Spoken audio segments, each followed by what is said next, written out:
Vamos a hablar sobre una de las enfermedades que aparentemente no tiene un mayor efecto en la sociedad porque no se conoce lo que sucede con la enfermedad. Vamos a ir describiendo una serie de temarios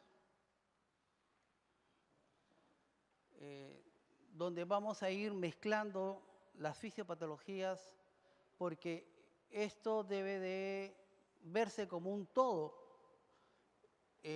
No podemos separar las cosas. Lo que sí tenemos que entender que la isquemia no se relaciona solamente a una enfermedad cerebrovascular. Un paro cardíaco produce isquemia. Entonces, la fisiopatología de la isquemia tiene que salirse un poco del marco de la enfermedad cerebrovascular. Vamos a hablar de lo que sucede con la enfermedad cerebrovascular, vamos a hablar de lo que sucede con los diferentes mecanismos de esto. Solamente como definición, ¿qué es un trastorno transitorio permanente de un área del cerebro y que implica ya sea una isquemia, o sea, se ha cerrado el vaso, ya sea una hemorragia porque se ha roto el vaso? Uno o más vasos sanguíneos que están relacionados a un proceso patológico. Ahora, ¿por qué debe ser importante? ¿Por qué ustedes tienen que grabarse el problema de la enfermedad cerebrovascular en la cabeza? Esta es la tasa de mortalidad del 2011. En el quinto puesto está la enfermedad cerebrovascular, pero como ustedes verán hay dos patologías infecciosas delante de eso. En realidad es el tercer puesto aquí. ¿Cuántos han muerto? Como ustedes pueden ver, 4.303 personas. Vos dirían, bueno, 4.300 no es mucho. El problema es que representa el 10% de los pacientes que han tenido una enfermedad cerebrovascular. Entonces quiere decir que ese año hubieron 43.000 personas que sufrieron un infarto o una hemorragia cerebral. Ahora, si ustedes seguimos con la estadística que nos da a nivel mundial, si hacemos eso, entonces otro 10% va a quedar totalmente incapacitado y va a depender de terceras personas. Para hacerlo más fácil, lo hacemos en 40.000, ¿sí? O sea, 8.000 personas fuera de este grupo y quedan 32.000. ¿Qué sucede con esos 32.000? Solo el 50% de esos 16.000 van a regresar a trabajar en los próximos 6 meses. Y quedan 16.000 más siendo carga familiar, que pueden hacer alguna cosita. Entonces, estamos ante un problema que el Estado todavía no reconoce. Algo que les quiero mostrar acá, en este año, 2.223 fueron varones, 2.080 fueron damas. Nosotros tenemos en nuestro hospital una estadística de aproximadamente de 2.000 a 2.500 personas con enfermedad vascular por año que ingresa por emergencia. Nosotros notamos que en los grupos etarios siempre manda el hombre como que es el mayor afectado. Pero vemos la tendencia mundial, porque esto es una enfermedad que mata más a mujeres que a hombres. ¿Ok? No solamente por el hecho de que las mujeres viven más que los hombres y en el grupo etario arriba de los 70 predominan las mujeres largamente en el mundo como tasa de mortalidad. Primera causa en varios países. Chile, España, primera causa de muerte en mujeres. Entonces nosotros notamos que en el año 2015, en el grupo etario de 40 a 49, las mujeres predominaban sobre los hombres. Y esto se ve acá, en el 2014. Los hombres solamente 264 y las mujeres 2.073. O sea, la tendencia en el Perú se está haciendo igual que en el mundo. Predominancia de mujeres en la mortalidad de esta enfermedad. Entonces, como cosas generales, alta mortalidad. A partir de los 55 años, así seas la persona más sana del mundo, cada 10 años se va a duplicar la posibilidad de que tengas un infarto cerebral. Así sea sano. ¿Ok? Primera causa de discapacidad en países desarrollados y más en países como el nuestro. El 10% de muertes en países desarrollados y el otro problema que causa la enfermedad cerebrovascular, que es la segunda causa de demencia.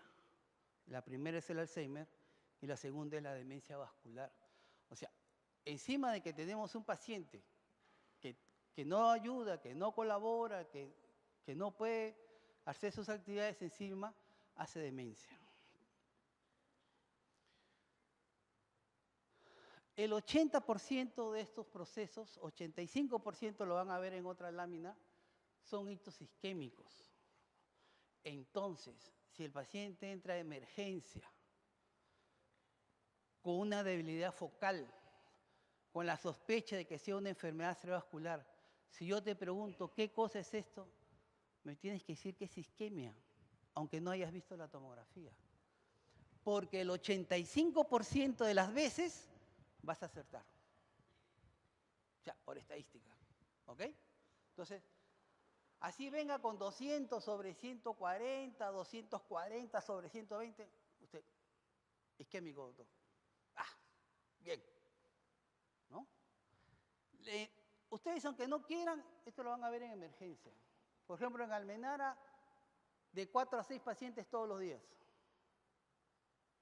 De 4 a 6 pacientes todos los días.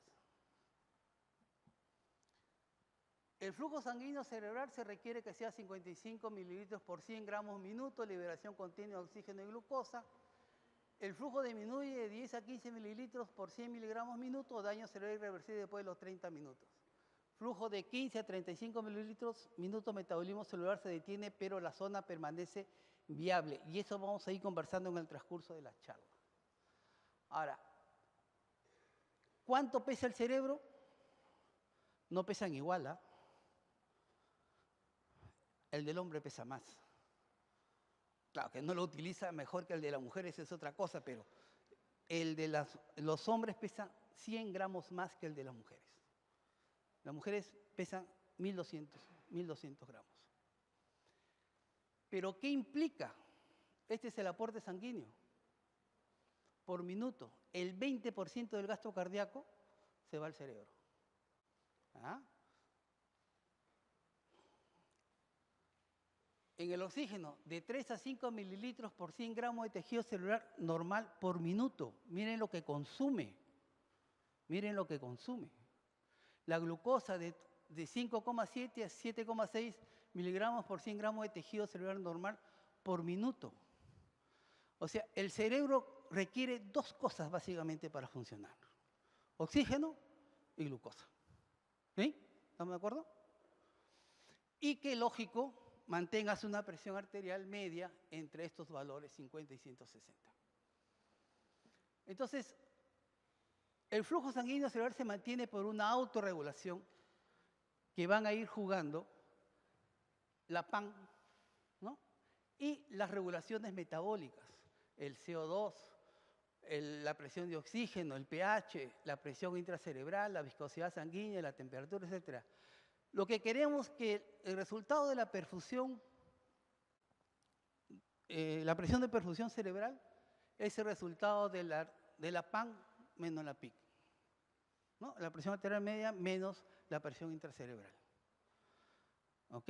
Aunque es un poco pesado tratar de medir la presión intracerebral, les puedo dar un dato. Le hacen fondo de ojo. Si esa vena late, tiene menos de 20 centímetros de agua. ¿Ok? Si late. Si no late, tiene más de 20. Entonces, el momento que tú le haces el fondo de ojo y ves cómo está el latido venoso, no hay latido venoso, el paciente ya está haciendo presión intracerebral. Ya, y tienes que actuar. ¿Sí? En el flujo cerebral, los mecanismos de autorregulación mantienen el flujo aún con una tensión arterial media de 60 a 80. Con una presión de oxígeno menos de 30, aumenta el flujo. Un PCO2 alto, un ácido láctico alto, un pH bajo, disminuye la resistencia vascular y aumenta el flujo. O sea, se dilatan las arterias y el flujo se incrementa. Todo esto es mecanismos compensatorios. Pero el problema de esto es que las neuronas no tienen gran capacidad de reserva. Entonces, con la justa guardan glucógeno, glucosa, creatinina, fosforinas y ATP y pequeñas cantidades de oxígeno que se agotan en 10 segundos. O sea, realmente, nada, pues, nada. Pero la neurona tiene un comportamiento muy diferente del resto de las células. Si ustedes se acuerdan de todo lo que les han enseñado previamente, les han enseñado que las células en general lo que quieren es respirar. Oxígeno. Con ese oxígeno y esa respiración inician todo su metabolismo. La neurona no. La neurona lo que quiere es energía y se desespera por hacer ATP. Esa es su obsesión. Y esa obsesión es que al final la mata. Una obsesión fatal, podemos decirle, una obsesión fatal. Y eso lo vamos a ver en todo lo que vamos a conversar. Entonces, dentro del metabolismo es de 50 a 60 el flujo por 100 gramos para mantener, ¿qué mantiene? Potencial de membrana, actividad eléctrica y funciones biosintéticas. ¿Ok? Ahora, ¿qué pasa con los umbrales? Si bajamos un poquito el 55, vamos a tener alteración de la síntesis proteica. Menor de 35, metabolismo anaeróbico de la glucosa. ¿Y por qué hace eso? Porque quiere ATP. Pero ese ATP, que después lo vamos a ver, va a provocar ácido láctico, va a provocar radicales libres, va a provocar H libre y eso va a provocar después otras manifestaciones dentro del sistema. Menor de 25, pérdida de actividad eléctrica neuronal, pero no está muerta. Ojo, se detiene. Así como a veces en un examen nos detenemos en el tiempo y tratamos de recordar qué sucede, así se queda, pasmada. Pero cuando es menos de 10, como ustedes ven, agotamiento energético fatal, pérdida de gradientes iónicos y se produce la muerte neuronal. ¿Qué pasa esto en el tiempo? A los 10 segundos, pérdida de actividad eléctrica neuronal, afectación de la síntesis proteica. A los 30 segundos, fallo de la bomba de sodio y potasio y pérdida de la fusión neuronal. Al minuto, niveles letales de ácido láctico, medidores de la cascada isquémica. Y a los 5 minutos, cambios irreversibles en organelas intracelulares, daño total, muerte neuronal. Entonces, vamos a encontrar que hay alteración de las bombas iónicas, formación y liberación de radicales libres, que es uno de los principales problemas, la presencia de radicales libres. Actividad de neurotransmisores excitadores, especialmente el glutamato, porque el glutamato va a ser causante de un proceso que se llama apoptosis, que se va a producir fuera de la zona de necrosis y de penumbra. Acidosis tisular, alteración de la microcirculación. Para que ustedes tengan una idea, por minuto se muere 1.5 millones de neuronas. Bastante, ¿no? 14 billones de sinapsis. 12 kilómetros de fibras mielinizadas. Entonces, ¿cuál es la conclusión? El tiempo es cerebro. ¿Ok? Eso probablemente lo han escuchado en alguna parte de ustedes, pero ¿por qué el tiempo es cerebro? Por esto. O sea, mientras más tiempo pasa, el daño cada vez es mayor. Entonces, eso, lo que tú hagas con el paciente o se agrava la lesión o se reduce la lesión. ¿Y esto por qué tenemos que actuar? ¿Por qué un paciente con enfermedad cerebrovascular hay que hacer las cosas rápido? Porque en la instalación es en segundos o minutos la gravedad del problema. O sea, es un proceso agudo que tiene una pequeña meseta de estabilización cuando ya el infarto se ha establecido. O sea, cuando el infarto está establecido, el paciente ya no sigue empeorando, vamos a decirlo de esa manera. El problema es que las secuelas duran meses, duran años. Comparte el resto de la vida de las personas. Y no solamente el paciente, sino la familia también del paciente. Es por eso que nosotros tenemos que actuar rápido para poder ver si podemos trombolizarlo o no. Cuando llegó la trombolisis a este país, fue una gran apertura para poder darle tratamiento a los pacientes vasculares. Entonces los pacientes vasculares dejaron de ser paciente que llega a emergencia, tiene un infarto, tiene una hemorragia, ya tíralo por allá, pues al fondo, ya, déjalo ahí. Felizmente que eso ya no se hace. Tenemos 4 horas y media para poder actuar. Tenemos 4 horas y media para poder solucionar el problema del paciente. Si tuviéramos neurólogos o neurocirujanos o neuroradiólogos que hagan intervención intraarterial, tendríamos 6 horas, hasta 8 horas, y ahora con los nuevos sistemas de imágenes podemos hacer incluso hasta 12 horas. Y eso se lo puedo comentar después. Entonces, tenemos cambios en el flujo. A partir de 20 aporta la energía para mantener el gradiente osmótico, pero no para generar impulsos eléctricos ni para actividades biosintéticas.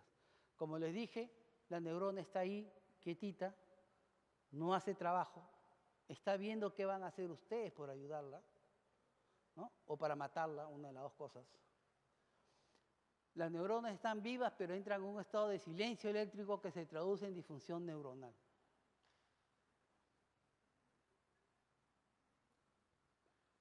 Pensé que tenían un mejor foco realmente, pero no importa. Esta zona de isquemia parcial se ha denominado penumbra isquémica.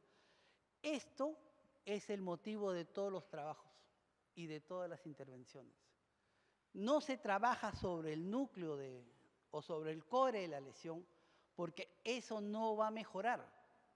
El core no va a mejorar, eso ya está muerto.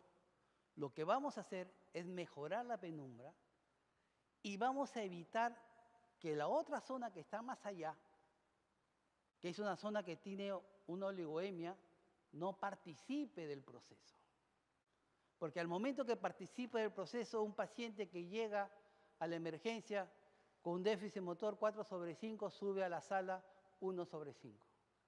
Porque hemos hecho mal las cosas. ¿Ok?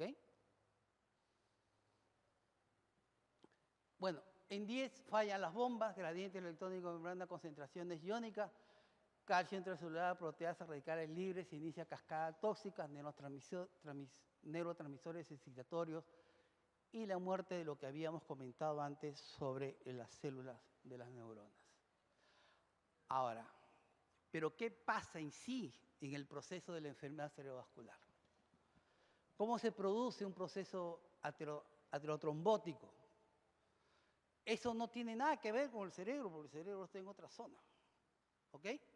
Entonces, los factores de riesgo vascular, que son hipertensión, diabetes, si estuviéramos en Estados Unidos, el tabaquismo, aquí viene a ser la 7ª causa, los problemas cardíacos.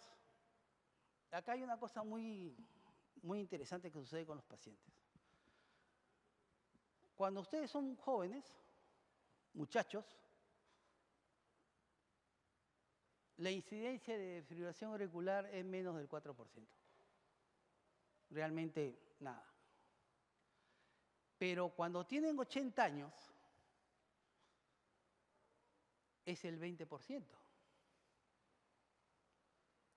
Entonces pasamos un problema que era de 4% cuando ustedes están sentados ahí, a un problema del 20%.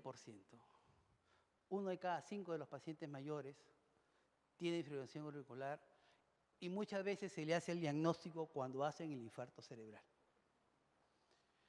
Individualmente, si ustedes me preguntan cuál es más grave, yo le diría que la fibrilación auricular. La diferencia es que porcentajes son bajos en gente joven o medianamente joven, porque hasta los años 70 no va más allá del 6-7%. ¿No? Claro.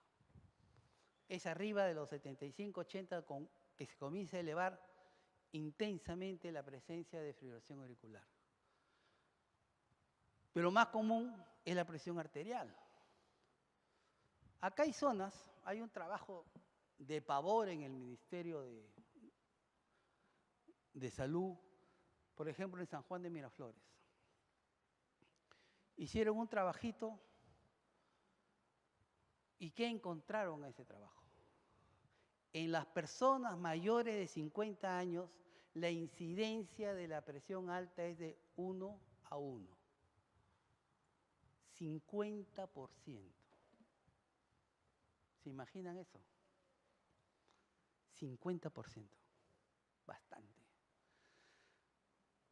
Hay un trabajo de un colega que lo presentó en los años 70, casi 80, cuando se presentó a la Academia Nacional de Medicina, un trabajo muy interesante sobre la incidencia de la presión arterial en Lima. Y encontró que era el 27.5%. Repitieron el trabajo en el año 2000 y era 28.9%. ¿Qué hemos hecho? Nada. Nada. Prácticamente 1 de cada 3 peruanos en Lima es hipertenso. Han pasado 20 y tantos años y no se ha hecho nada. Yo no sé hasta qué punto las autoridades entran a reconocer este problema, pero es un problema grave. Entonces, fuera de los factores de riesgo, y uno de ellos de los factores de riesgo es que alguien en tu familia haya tenido un infarto cerebral. Eso baja, te persigue. Digamos, acá en el país viene a ser la quinta causa. Entonces, si vemos los vasos grandes, se producen las placas de ateroma, produce lesión endotelial y esto va a provocar plaqueta más fibrina y llegamos al infarto. Si es de vaso pequeño, produce lipohialinosis. La lipohialinosis es muy característico en los pacientes hipertensos. Lesión endotelial, plaqueta más fibrina e infarto. Entonces, podemos tener vasos tapados así. Y ahora se lo voy a mostrar. Acá están los diferentes tipos de lesiones que se tienen hasta provocar el ateroma y el trombo. Todos nacemos así, todos estamos así al inicio, sin nada. En algunos lugares se han hecho necrosias a niños, especialmente en zonas, Estados Unidos específicamente, en las zonas más altas, y han encontrado que niños de 5 años ya tenían depósito de grasa en la aorta. Entonces, esto sigue avanzando, se produce la ruptura, viene la fibrina y se produce el trombo. Y eso es un proceso que va a seguir creciendo hasta convertirse en un vaso como este, que como ustedes ven, casi no tiene luz. Aquí está el pollo a la brasa, las papas fritas, ¿no? Todo lo rico, desgraciadamente, pues se nos hace daño. ¿Qué hacemos? Pero ahí está, eso es lo que nos puede pasar. Entonces, tenemos que tener cuidado en estas cosas. Entonces, ¿Qué cosa es la zona de penumbra? Es una zona hipoperfundida, periférica a la zona central infartada. Las células sufren una disminución de las propiedades de cristalicidad eléctrica sin que se perturben irreversiblemente los gradientes de iones, se preserva el metabolismo energético de la neurona, se produce una despolarización anóxica recurrente que libera glutamato.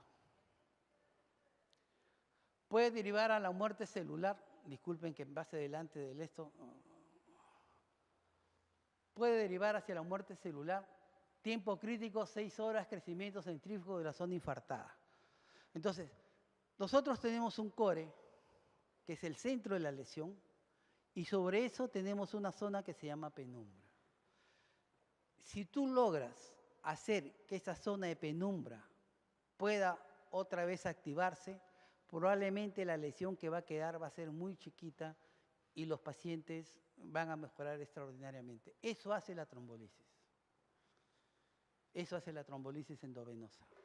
Rompe el coágulo y hace que se provoque otra vez el paso de flujo, y esta penumbra es la que otra vez se vuelve a estar activada.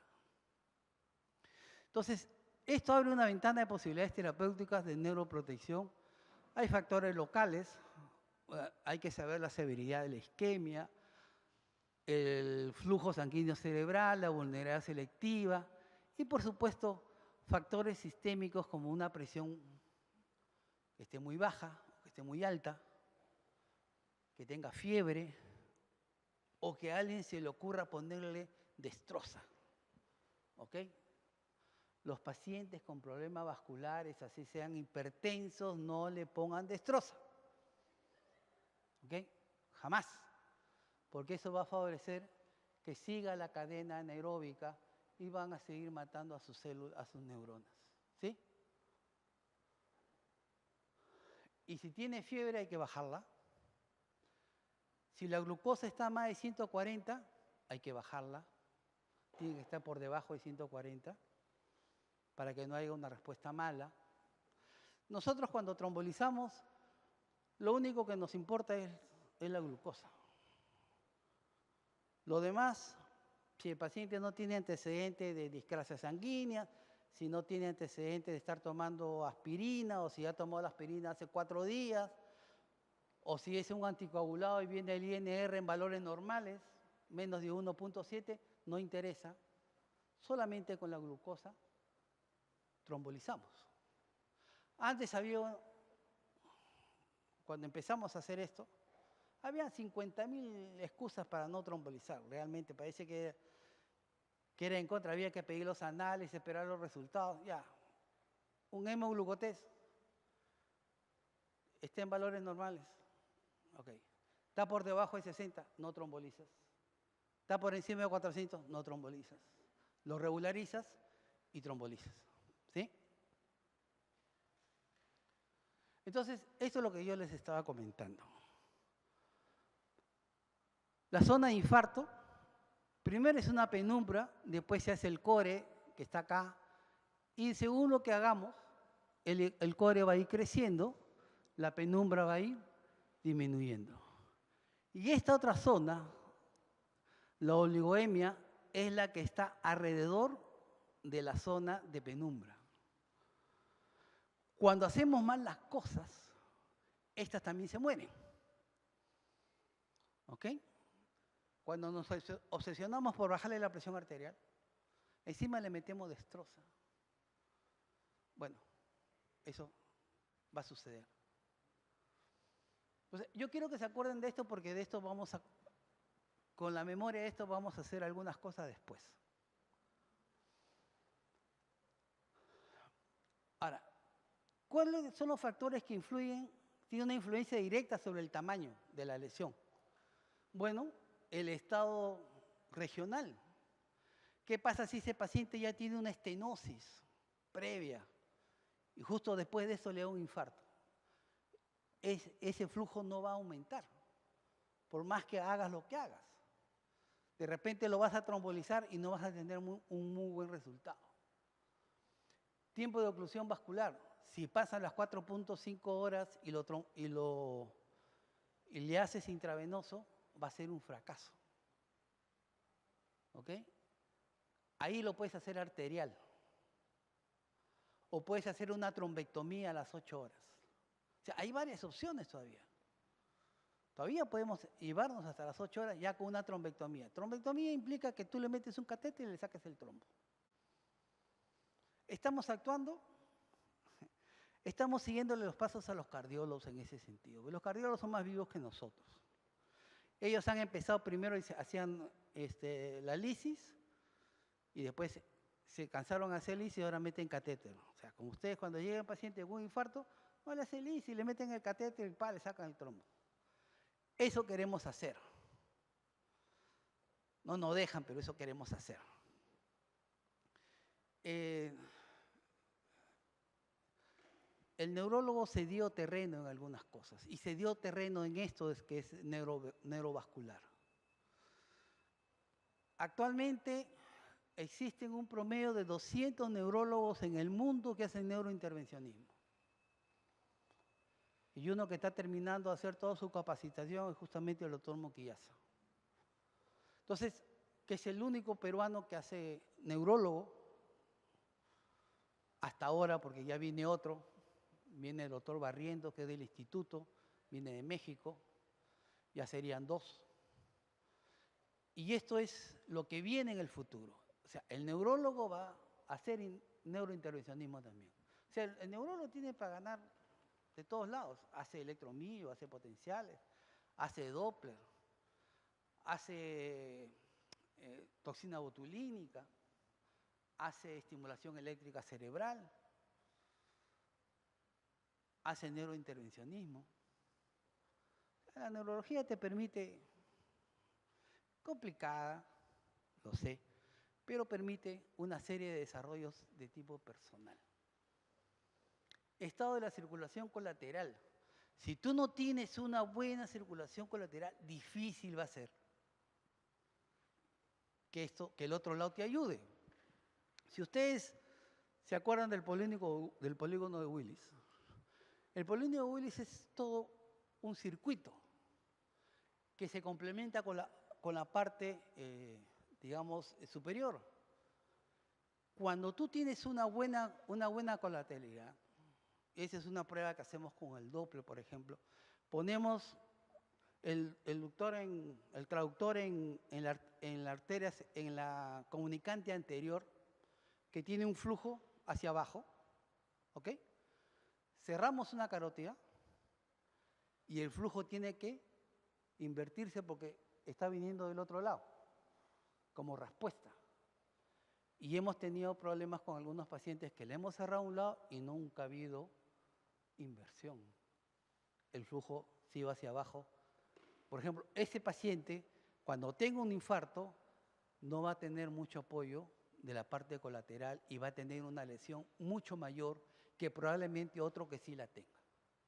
Por eso es que ustedes ven pacientes que tienen la misma lesión, la misma edad, la misma lesión, uno al mes está caminando y el otro está en silla de ruedas después de 8 meses. Esa es una de las razones.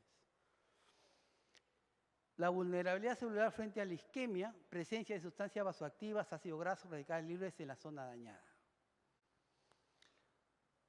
Factores con influencia directa sobre el tamaño del infarto, concentración de ácido láctico, la hiperglicemia, por eso les estaba diciendo, si ustedes, su paciente a la hora que lo evalúan, tiene más de 140, le bajan, le ponen 2, 3 puntos de insulina y le bajan los 140.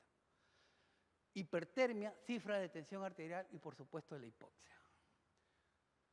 Tipo de muerte celular en ictus, 2, la necrosis y la apoptosis. Todo lo que hemos conversado sobre el core y sobre la penumbra es por necrosis. Pero la oligoemia es por apoptosis. Entonces, si ustedes tienen mucho glutamato fuera, esto va a activar las cadenas de proteínas y esto va a provocar una lisis ya determinada. Que eso lo vamos a ver. Posiblemente que los otros son más cortitos, aunque hay uno más complicado. Esto solamente como término general. Isquemia, disminución de oxígeno y glucosa, disminuye ATP y se produce la despolarización. Mejor vamos a entrar por acá. Papel de los radicales libres, esto es lo normal. O sea, en realidad los radicales libres en realidad no son tan malos, porque participan en la fagocitosis, favorecen la síntesis de colágeno, activan enzimas de membrana celular, favorecen la quimiotaxis de leucocitos, activan la síntesis de prostaglandinas, disminuyen la síntesis de catecolaminas por las glándulas suprarrenales, favorecen la acción de la enzima beta-hidroxilasa, modifican las biomembranas. Pero, cuando están mal, producen lesiones directas sobre el ADN y sobre el ARN, mutaciones y carcinogénesis. Iniciación de la peroxidación lipídica, destrucción de la membrana y organelos celulares. Inducción de la respuesta inflamatoria, alteración de la microcirculación. Por eso le tenemos miedo a este radical libre. Destrucción de proteínas, receptores de membranas, transportadores, enzimas, lesión del endotelio vascular, ruptura de la membrana hematoencefálica y lo que es más, participan tanto en el edema citotóxico como en el edema vasogénico. O sea, cuando son malos, como ustedes pueden ver. Ahora, factores que participan en el daño cerebral progresivo, ya, como daño cerebral. Endotelio activado, el calcio, la acidosis láctica, los radicales libres, el glutamato, factor de activación plaquetaria y la expresión genética que esté alterada. Entonces, factores que participan en el daño del cerebral progresivo, apoptosis, edema cerebral, endotelina, citocinas, eicosanoides, leucocitos. Lo que les dije, muerte celular por necrosis, ADN se fragmenta y se rompe al azar, apoptosis, fragmentación del ADN en zonas específicas, oligonucleosomas, ADN. Esto, en términos generales, para que ustedes vean que cuando se produce una isquemia, puede ser global o focal, accidente isquémico transitorio, infarto cerebral, aterotrombótico, cardioembólico, lacunar, de causa inhabitual, de causa indeterminada. Ictus hemorrágico, hemorragia cerebral, hemorragia suranoidea, parenquimatosa ventricular y la parenquimatosa lobar profunda, troncoencefálica y cerebelosa. Entonces, hay en la fisiopatología de la isquemia propiamente, disminución de oxígeno y glucosa, esto altera la disminución de síntesis de ATP, glucosis anaeróbica, ácido láctico y acidosis intra y extracelular. Es lo mismo, falla de bomba de sodio-potasio, entrada masiva de sodio y cloro, aumento de potasio extracelular, edema celular y despolarización prolongada de la membrana. Apertura de canales de calcio, acá se produce la liberación de neurotransmisores excitotóxicos, especialmente el glutamato, glicina y aspartato, y eso que hacen, activan los receptores NMDA y AMPA también, entrada masiva de calcio y se produce la muerte celular. Y esta es toda la cascada, ¿no? Toda la cascada. Desde la isquemia, liberación de glutamato, receptores de glutamato, penetración de calcio y sodio.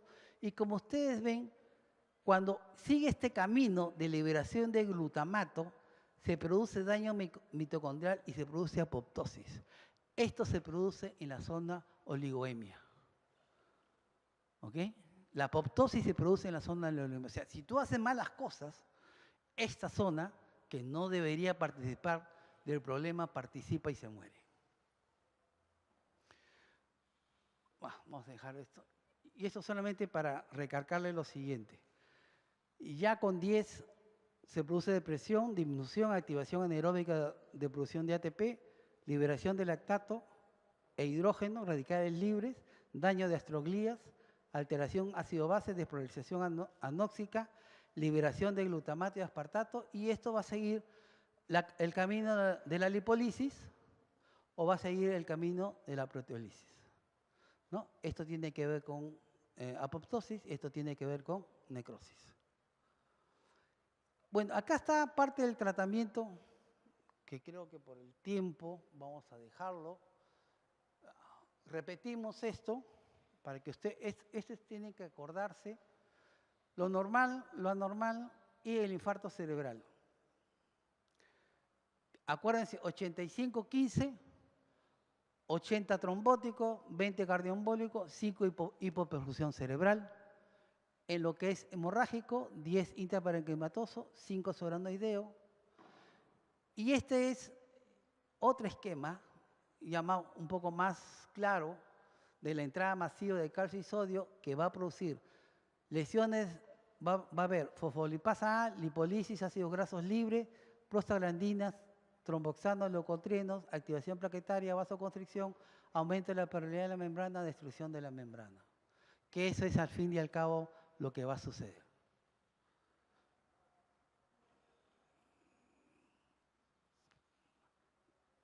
Yo tengo acá 40. Bueno, estos son los territorios vasculares, cerebral anterior, cerebral media, cerebral posterior y las penetrantes de cada una. Esto es el señal de la cuerda que se produce cuando se producen los infartos. Esta tomografía es una tomografía sin contraste y ustedes pueden ver, esto es el trombo que está provocando la lesión y después de unos días el infarto. Este es un gran infarto, ¿no? Es un infarto cardioembólico con compromiso hematológico. Los infartos lacunares, que son pequeños, que no se ven muy claramente en las tomografías, se ven mejor en las resonancias. Los infartos de causa inhabitual son aquellos que no tienen una causa, digamos, clara y se ve especialmente en jóvenes, ya sea por daño cardíaco, ya sea por síndrome antifosfolipídico, o porque hay alteraciones de lesión en lo que es el esquema pretrombótico, donde hay alteraciones en proteína S, en proteína C, o factor de Leydig, en fin. El infarto de origen indeterminado. Este es interesante porque nosotros últimamente hemos tenido 3 pacientes con estos infartos. La última paciente fue una lucha con cardiología y con cirugía cardiovascular para demostrar que sí tenía una comunicación intraauricular. Bueno, estos son los síndromes vasculares del territorio anterior, con carótida, pérdida de conciencia. O sea, la lesión de carótida es una lesión inmensa, grande, ocupa casi todo el hemisferio cerebral. La cerebral media, déficit motor sensitivo contralateral de predominio facio-vercal, afasia si es hemisferio dominante, y cerebral anterior es básicamente motor sensitivo contralateral predominio clural. Acá ustedes ven el infarto de arteria cerebral media. En lo que es basilar, tronco, pérdida de la conciencia, déficit motor sensitivo de las 4 extremidades, alteración de pares craneales, síndromes cerebelosos, síndromes alternos, es la característica de lo que es la arteria basilar. Este tiene un infarto cerebeloso. Los infartos pueden ser blancos, generalmente son trombóticos, o pueden ser rojos, generalmente son embólicos, porque generalmente los infartos embólicos sangran. Y ese es el problema adicional que tienen además los pacientes. Factores de riesgo, alteración de la pared, alteración de la vasculosidad sanguínea. En los aterotrombóticos, cuadro clínico, evolución aguda, lo que estábamos conversando, 75% están precedidos de ataques isquémicos transitorios, progresión escalonada intermitente, 60% se produce en la madrugada, raro que se presente cefalea, eso, no tiene cefalea, acuérdense. Los infartos aterotrombóticos no dan cefalea, cefalea da la hemorragia, ¿ok? Bueno, estas son las formas de diagnóstico. Ahí está el infarto. Factores de riesgo para embolia, cardiogénicas, las valvulopatías, la endocarditis, las placas de ateroma. Los tratamientos, básicamente la trombolisis, ¿ok? Algunos anticoagulantes o agregantes plaquetarios. Vamos a dejar esto. Solamente para hablar 2 palabras sobre la fisiopatología de la hemorragia. Se rompe un vaso, sangra el parénquima cerebral, aumenta la presión intracerebral, inconsciencia, muerte, daño cerebral en corteza, alteración sensitiva y motora. O sea, la hemorragia, si da, tiene mucha más mortalidad que el infarto y además tiende a dejar secuelas mucho más graves que la isquemia. Causas de la enfermedad parenquimatosa, como ustedes pueden ver ahí. Hemorragias, causas, solanoidea, intraventricular. Eso fue el día del ictus. que el Día del Ictus a nivel internacional es el 29 de octubre, nosotros lo celebramos el 31. Como ustedes ven, están sus compañeros de San Marcos que hicieron clínica conmigo y ellos han participado. Un montón de gente, esto fue un éxito. 150 personas en menos de 3 horas. ¿Qué cosa hacíamos? Presión, talla, peso, glucosa, y le dábamos en forma individual, aquí donde están sentados en este extremo, le explicamos el riesgo de tener un infarto cerebral por cada persona. Si era alto, moderado o severo o grave, ¿no? Ahora sí, ponte la última. Y esto lo pongo porque la enfermedad cerebrovascular es una tarea de todos. Yo espero que después que ustedes han escuchado todo esto, les enseñen, hay una escala, que es la escala de Cincinnati, que es la que ha hecho de que la mortalidad disminuya ostensiblemente en algunos estados en Estados Unidos. Solamente es ver cómo habla, si tiene torcida la boca o si a la hora de estirar los brazos se cae uno de los brazos. Esas 3 cositas. Cómo habla, si tiene un surco o si se le cae el brazo a la hora. Nada más. Eso ha hecho que 4 estados en Estados Unidos pase de ser de la segunda causa a ser la 5ª causa de muerte en Estados Unidos. Nosotros incluso teníamos la escala en la emergencia, pero creo que ya la sacaron. Y es una escala muy sencilla, que es la escala que ustedes en algún momento del video, atrás uno de sus compañeros de la promoción, ellos le están explicando con la escala a las personas para que ellos se identifiquen. Después todas las personas de acá se llevaron el póster para que lo pongan en su club, para que lo pongan con sus compañeros en la capilla, en fin, donde sea.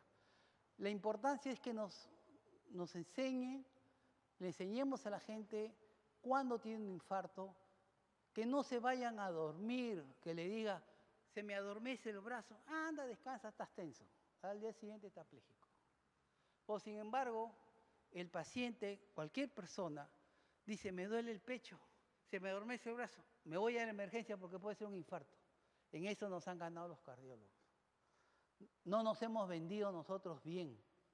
Y esto es lo que sucede porque nosotros tenemos solamente un promedio de 23% de pacientes que llegan en horas de hacerle trombolisis. En cambio, ellos tienen más del 60% de los pacientes. Esa es la gran diferencia.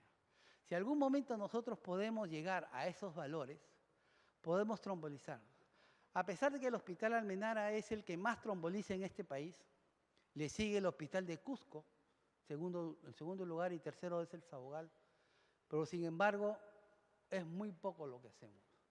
Trombolizamos 2 o 3 pacientes por mes, realmente poco, es realmente poco para lo que podríamos hacer. Bueno, espero que se hayan entretenido tanto como yo. Le doy las gracias por todo. Gracias.